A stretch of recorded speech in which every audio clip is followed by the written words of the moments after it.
Hi, my name's Ross Cameron and I'm the President of the New South Wales Liberal Democrats, and we're doing a series today. The question under discussion is why a traditional Teal voter should vote Liberal Democrats. I'm joined by John Ruddick, who is the lead candidate for the Liberal Democrats for the Upper House in the coming New South Wales state election on the 25th of March. Johnny, why don't you make the case? Well, Ross, we want to say something positive about all these, our political opponents. I want to say something positive about the Teals. I like the fact that they're playing a role in breaking up the duopoly that we've had for so long. And they have brought a new vitality to Australian politics. There's been a lot of seats that the Liberal Party's always thought, well, we've won that seat, we don't even have to try. And the Teals have taught them, no, it's a competitive business. Now, politics is about policy. People might like to think it's about personality and other things, but at the end of the day, it's an important business. It's about making laws for the country. Now, the Teals won on 3 policy areas. They wanted more females in politics, they wanted integrity, and they wanted action on climate change. Now, I really think the first 2 are just sort of vague, wishy-washy things that have nothing to do with actually legislation, okay? I think that a lot of people who in traditional Liberal Party areas switched to the Teals because they believe in global warming. Now, the Liberal Democrats are proudly a global warming sceptic party. Now, there are people in our party who believe that carbon dioxide is warming the planet, and then they sort of take the beyond Lomberg approach, which is that, yes, carbon dioxide is having a modest impact, it may be beneficial, but all the remedial programs put in place so far will be actually more destructive. Now then there's others on the Ian Plimer wing who would say it's all nonsense, it's junk science, and that's sort of the direction I'm heading in. But I think that a lot of good people have come to the view that there is an apocalypse caused by carbon dioxide. It's simply not true. These people have been misleading us for decades now. A lot of people are making a lot of money out of it, and this is what we need to win the debate on. Now, the North Shore of Sydney and the eastern suburbs of Sydney have, for decades, voted roughly 2/3 Liberal Party, 1/3 other. 2/3, okay. Now, they're basically 50-50 between Teals and Liberals. So that means 1 in 6 voters have moved from being a Liberal voter to being a Teal voter. Now, a big part of that is because the Liberal Party leadership has sold out on global warming. They don't believe it. John Howard doesn't believe in global warming, I'm certain of it. Tony Abbott, I don't think Scott Morrison believes in it. I think Malcolm Turnbull did. But the Liberal Party membership doesn't believe in it. They're almost all climate skeptics. But they haven't had the courage to make the case. Well, indeed. Bill Shorten described the 2019 federal election as a referendum on climate change. Yes. Bill Shorten lost, Scott Morrison won, and yet Scott Morrison gave us climate change. So it feels like the electorate may feel, it doesn't matter which way we vote, we're still going to get more spending on climate change. If I were to say, I think there are some genuinely nice things that can be said about the Teals. I must admit I was impressed on the individual level by Monique Ryan's personal leadership at the last federal election when she single-handedly forced the Australian Electoral Commission to bring back into the fold a couple of 100,000 voters who were COVID positive and who the Electoral Commission was going to rule out because they were locked in their homes. They couldn't get to a polling booth, but then they were excluded from telephone voting because of the way the poor administration of the Electoral Commission. And Monique Ryan said, I'm not putting up with that.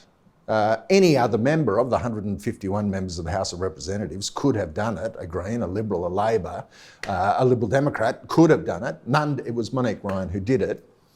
She raised $70,000 to take the matter to court in a short period of time, and she won. So I say that's an example, whatever the colour, whatever the brand, that's an example of an independent member of Parliament making a difference. But I have to say, across the movement as a whole, I think somebody like Spender, what is her first name? Allegra. She's got a lovely name.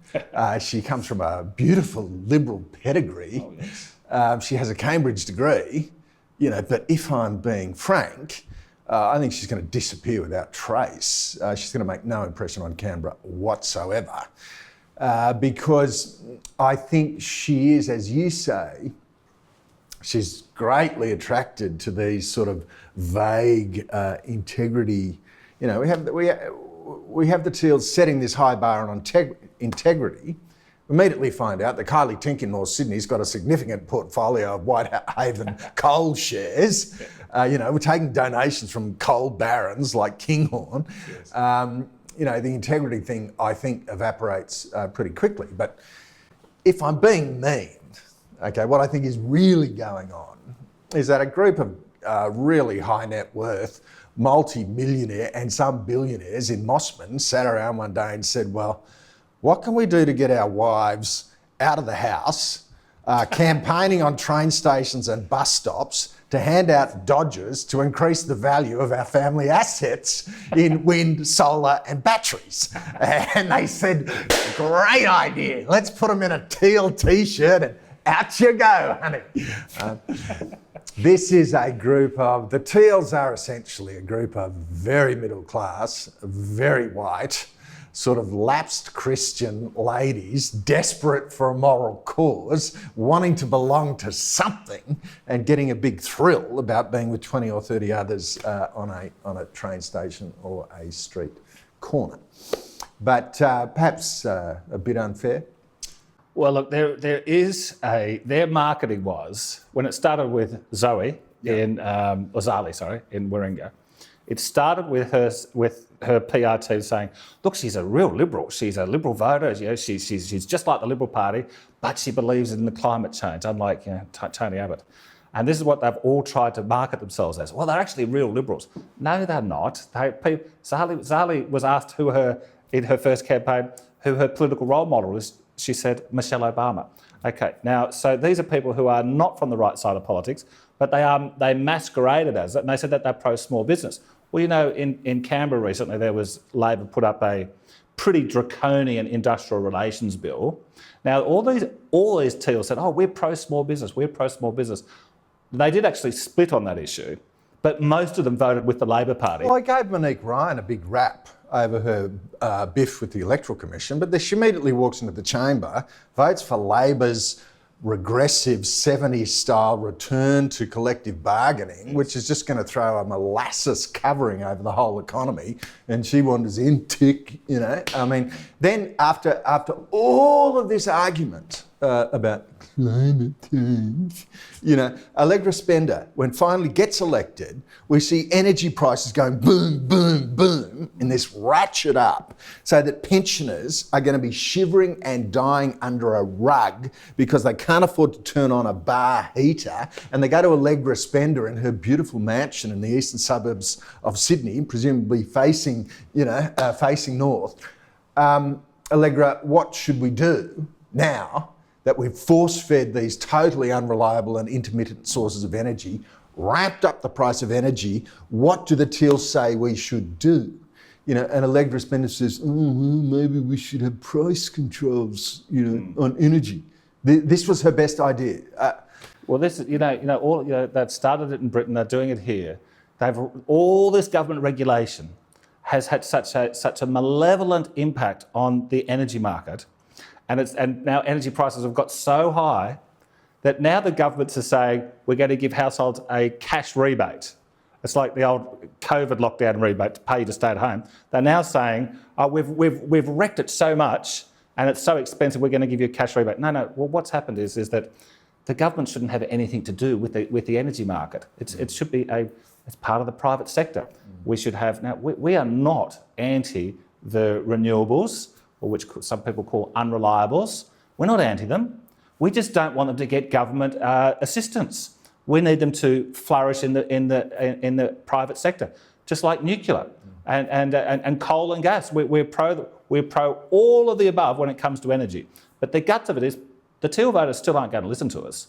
if they think that the world's going to come to an end in 10 years because of rising temperatures. And I just want to say, look, it's not true. Global warming is an apocalyptic witch doctor cult. And like it's happened thousands of times in human history. People have tricked the masses. It's the Pied Piper situation. So please, if you are a Teal voter, I urge you to spend an hour on the internet finding out what do the people, the very good scientists, many of whom have been deplatformed, say why you don't have to be alarmist about it. Yes, it's the Liberal Democrats. We've got a message of hope, positive. We think that the presence of a trace gas in Earth's atmosphere, which represents about 3% of total atmospheric gas, about 3% of that caused by humans, which can be entirely overwhelmed by one volcanic eruption, is not something on which to put on sackcloth, ashes and terrorise our children in school and herd vast tens of thousands of young people into a state of depression about the imminent collapse. It's a penny story. We should say to Master Holmes Court, who is sort of one of those bankrolling the operation, that they have been very successful. You know, they have won seats in the lower house. Oh, yes. And we, as pure political professionals observing, we have to say, you know, full marks. Look, they took the North Shore and the eastern suburbs of Sydney off the Liberal Party. So if we're just talking about the pure political skill, yes, 10 out of 10 for that. Now, they didn't go well in the Victorian state election because there was funding caps. And, and they went close to winning 4 formerly Liberal seats in, of course, the same wealthy areas, but they did fall short. So, look, it will be an interesting test for the Teals here in New South Wales. So I guess we'd say if you are a relatively comfortable, wealthy, tertiary educated sort of white doctor's wife on the North Shore of Sydney looking for a moral cause, we would like to give you one.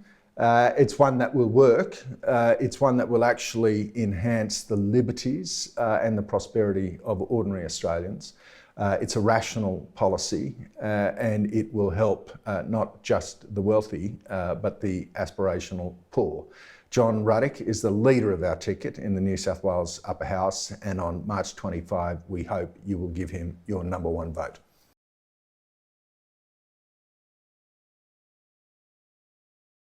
Authorised by Robert Cribb, Liberal Democrats, Hornsby.